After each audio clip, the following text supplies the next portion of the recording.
Bonjour à tous, bienvenue sur le blog des nouvelles technologies pour cette nouvelle vidéo qui va concerner le test du système d'exploitation iOS 10. Alors, je ne vais pas vous présenter ce smartphone qui est l'iPhone 6S, mais bien le nouveau système d'exploitation qui a été annoncé par Apple hier lors de sa conférence réservée aux développeurs, la WWDC 2016.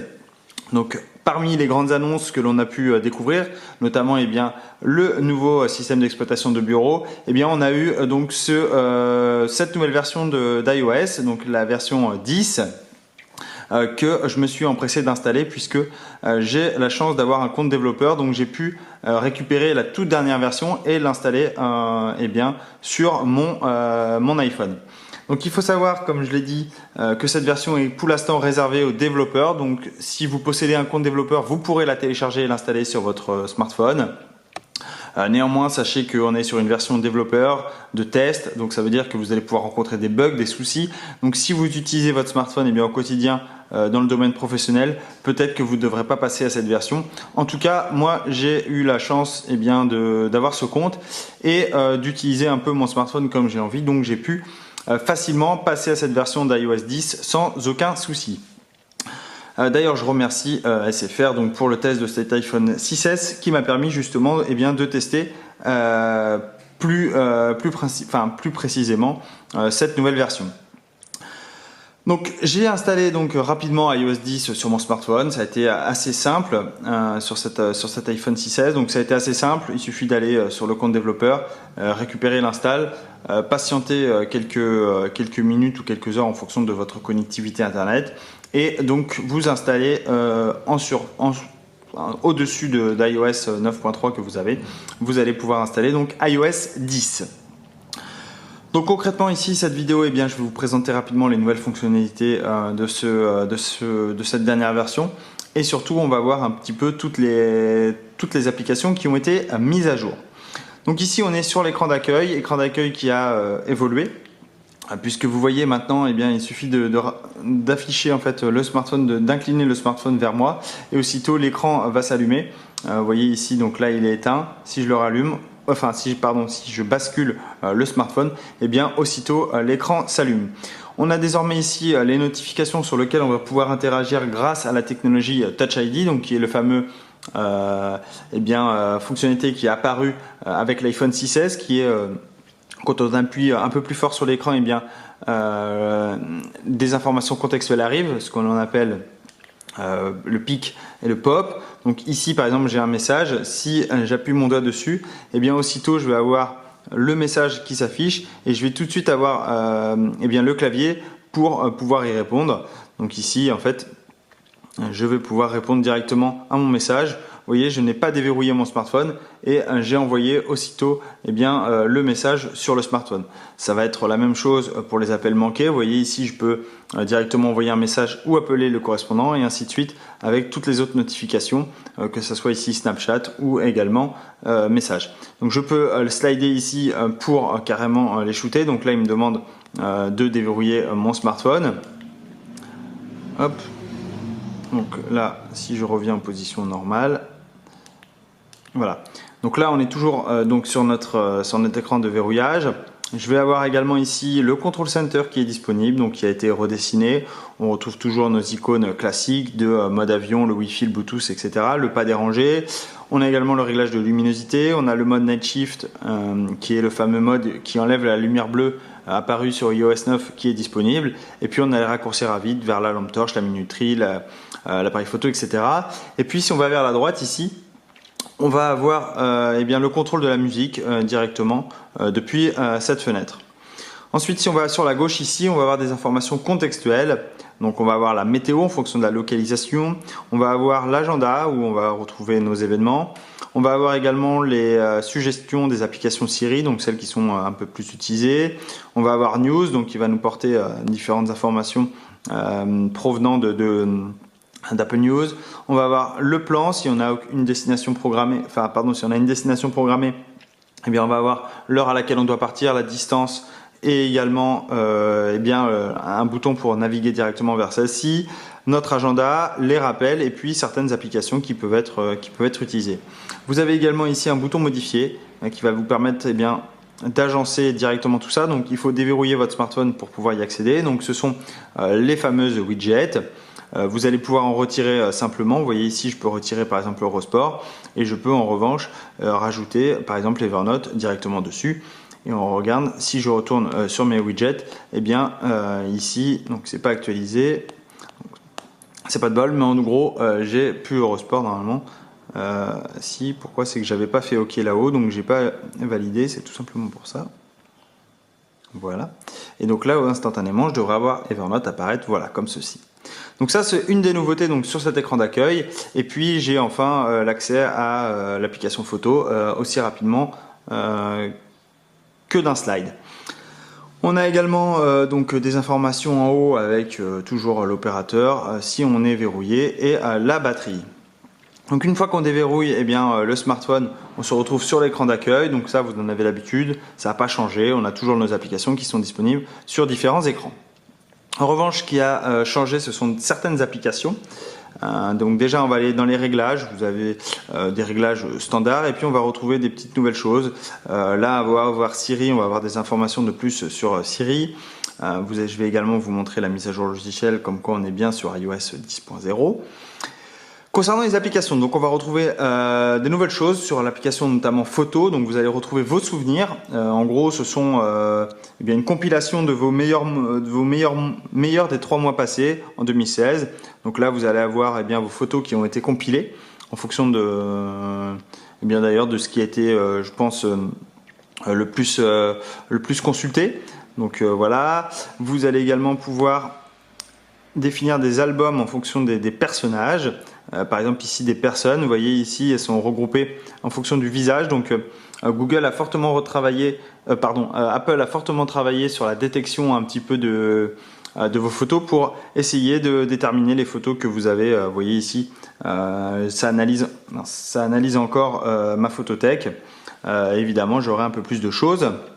Je vais retrouver toutes mes photos évidemment ici, que ça comme on en avait l'habitude. Voilà, vous allez un petit peu eh bien, avoir une nouvelle application photo qui va apporter plein de petits plus et notamment, comme je vous l'ai dit, ce nouveau classement des personnes et puis ces fameux souvenirs où là vous allez avoir des souvenirs un peu de vos vacances. Par exemple ici mes vacances au ski, eh bien vous voyez ça m'a compilé un petit peu toutes mes photos. J'ai également les lieux et les événements liés également que je vais pouvoir retrouver. Donc ça, ce sont des souvenirs, ce qui a été apporté donc par l'application photo. Autre nouveauté concerne l'application Plan, donc Plan qui est le fameux Google Maps de chez Apple. Donc une interface complètement revue, beaucoup plus optimisée, beaucoup plus compréhensible et qui va à l'essentiel, puisque là par exemple si je veux aller à Rennes, je clique dessus. Donc là ça me géolocalise un petit peu où est Rennes, ça me marque la distance. J'ai également quelques photos de l'arrivée. Ici vous avez la fiche Wikipédia et puis je vais pouvoir cliquer sur itinéraire ici où là ça va me calculer en temps réel et bien évidemment où je suis mon itinéraire, je vais pouvoir le consulter et si je clique sur OK, et bien je vais passer en mode navigation. Dirigez-vous vers l'est sur rue Nicolas Denis de France 5. Voilà, donc en fait le mode navigation a été retravaillé pour être beaucoup plus simple et surtout beaucoup plus précis, notamment eh bien, lorsque vous arrivez sur des carrefours, etc. Ça va être vraiment très intéressant. Et puis, si vous êtes en route et vous avez par exemple une petite faim, eh bien, vous cliquez dessus et aussitôt eh bien, la géolocalisation va se faire et ça va afficher tout ce qu'il y a autour de vous à manger. Par exemple, ici à 200 mètres, le West Coast. Et aussitôt, le chemin va changer. Et ici, vous voyez, ici, je vais pouvoir reprendre, je vais pouvoir aller à manger. Et surtout, je vais reprendre l'itinéraire vers Rennes aussitôt. Et là, ça va recalculer. Voilà. Puis continuer sur boulevard Émile Delmas. Et voilà. Et là, ça va retourner vers ma destination initiale. Donc ça s'avère vraiment très pratique. Et ça va peut-être éviter que vous passiez justement par l'application Google Maps. Autre nouveauté, c'est l'arrivée de l'application Domicile, donc Domicile qui a été traduit de Home. Donc vous allez pouvoir contrôler votre domicile et surveiller en toute sécurité avec l'application Home, le centre de contrôle Siri et l'Apple Watch.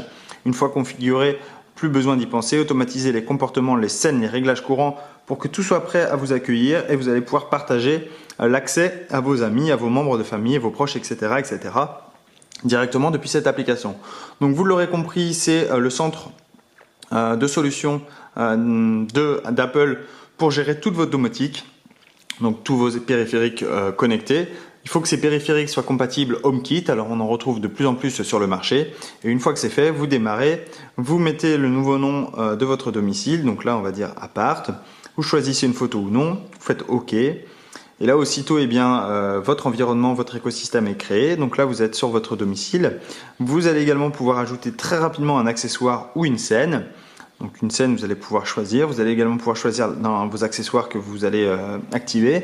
Et par exemple, vous allez pouvoir dire une scène nuit et ça va fermer toutes vos lumières par exemple de votre salon et allumer la lumière de votre chambre très simplement. Vous allez pouvoir définir des pièces et puis automatiser des choses. Donc la fonction automatisation autorise vos accessoires à effectuer des actions de certains critères tels que votre emplacement actuel ou l'heure de la journée. Donc il va falloir être connecté à l'Apple TV. En agissant comme concentrateur, l'Apple TV fait fonctionner l'automatisation directement. Voilà, donc ça c'est l'application domicile. Et enfin on a l'application musique qui a été également revue. L'application musique qui a été largement décriée quand elle a été lancée il y a 1 an. Donc là maintenant on arrive sur l'écran d'accueil, vous allez retrouver votre bibliothèque avec votre playlist, les artistes, les albums, les morceaux, etc. Vous avez également les pour vous si vous êtes abonné à Apple Music. Parcourir, vous allez pouvoir parcourir un petit peu tout ce que vous aimez en fonction des nouveautés, des playlists sur mesure, les classements par genre. Vous allez également pouvoir profiter de la radio et puis rechercher directement les données. Donc ça, ce sont l'application musique. Enfin, l'application santé a également été revue visuellement. Vous allez également pouvoir traquer plus précisément votre activité depuis cette application, que ce soit la récupération depuis l'Apple Watch. Vous allez également avoir deux nouveautés sur l'application message. Donc ici, par exemple, vous allez pouvoir rédiger habituellement le texte comme vous le faisiez, mais vous allez avoir des petits plus. Par exemple, ici, vous allez pouvoir ajouter directement une photo en fait dans votre conversation, soit depuis l'appareil photo, soit depuis la photothèque. Vous allez également pouvoir dessiner directement ici depuis. Vous allez pouvoir faire un dessin à main levée, un toc par exemple. Donc voilà, vous allez pouvoir faire ce que vous voulez, voilà, ici dessiner ce que vous avez envie. Et puis ça va être envoyé et surtout vous allez pouvoir cliquer dessus et aussitôt ça va redessiner à la personne. Donc si vous faites un petit cœur, le petit cœur va se dessiner à votre personne à qui vous l'envoyez. Donc voilà, ça peut être sympa. Et puis on a des applications partenaires. Ici on a différentes parce qu'il faut savoir que Message c'est ouvert aux développeurs tiers, d'ailleurs comme beaucoup d'autres applications de chez Apple, c'est un peu nouveau, notamment Siri, Plan, donc Message. Et puis chaque développeur tiers va pouvoir intégrer des nouveautés. Donc là on a récent, Apple Music, images, etc. Si par exemple on va dans images, vous allez pouvoir choisir des images populaires et les envoyer. Et puis vous allez également pouvoir choisir, donc comme je l'ai dit tout à l'heure ici, Mac classique, donc ce sont des iconographies que vous allez pouvoir envoyer à votre contact. Ensuite, concernant les nouveautés de cette messagerie, on a également des émoticônes qui font la part belle, les emojis qui font la part belle à cette application. Donc par exemple, si vous mettez « je suis content »,« je suis heureux » et en moto. Donc là, c'est une phrase classique. Si vous voulez ajouter un petit peu de fun à cette phrase, vous passez au clavier emoji, comme ceci.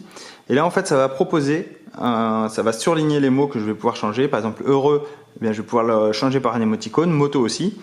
Et voilà, aussitôt, ça a changé. Et je vais pouvoir envoyer directement, en fait, ceci, cette phrase avec un petit peu plus de fun.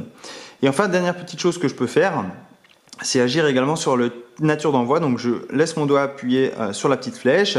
Ici, je peux envoyer avec un effet, donc un effet, différents types d'effets. Donc je peux avoir un impact, vous voyez ici. Donc ça c'est la personne à qui vous l'envoyez va avoir cette vision-là. Je peux l'envoyer également avec un effet voyant, donc vous voyez ça grossit, avec un effet discret. Et puis je vais pouvoir faire avec de l'encre invisible. Donc là, vous voyez, ça va partir comme ceci. Et puis la personne, pour le découvrir, il va falloir qu'elle slide en fait sur votre message. Et aussitôt, ça va s'apparaître. Donc sur la démo d'Apple, c'était tout simplement une photo d'une bague de mariage. Donc pour annoncer votre fiançailles, vous pouvez le faire à l'encre invisible de chez Apple. Vous allez également pouvoir choisir le type d'écran que vous voulez envoyer. Donc là, on l'envoie avec des ballons.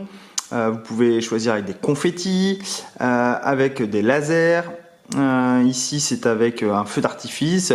Et enfin, avec une étoile filante. Donc quand vous allez envoyer votre message, eh bien, la personne en face va recevoir en fait les ballons directement. Donc là, évidemment, vous voyez ici les ballons qui partent. Donc non distribués, c'est tout simplement parce que la personne en face n'a pas iOS 10, donc elle ne peut pas recevoir ce type de message. Et enfin, donc je ne l'ai pas mentionné, mais sachez que Siri a été... Je ne suis pas sûr de comprendre. Pardon, Siri a été amélioré. C'est ouvert aux applications tierces. Donc là encore, vous allez pouvoir commander un Uber depuis Siri très facilement. Donc pour l'instant, c'est pas encore activé, mais sachez que vous allez pouvoir y accéder.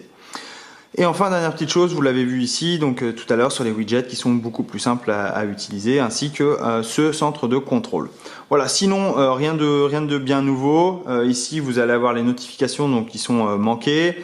Vous allez également pouvoir elles sont classées par date, etc., etc. Mais voilà, rien de bien extraordinaire sur cette partie-là en termes de visuel. Peut-être que Apple enrichira un petit peu iOS 10 par la suite. Voilà, j'ai fini pour la découverte de iOS 10. Si vous avez des questions, n'hésitez pas à me les poser. J'y répondrai avec grand plaisir et surtout, je vous dis à très bientôt. Au revoir.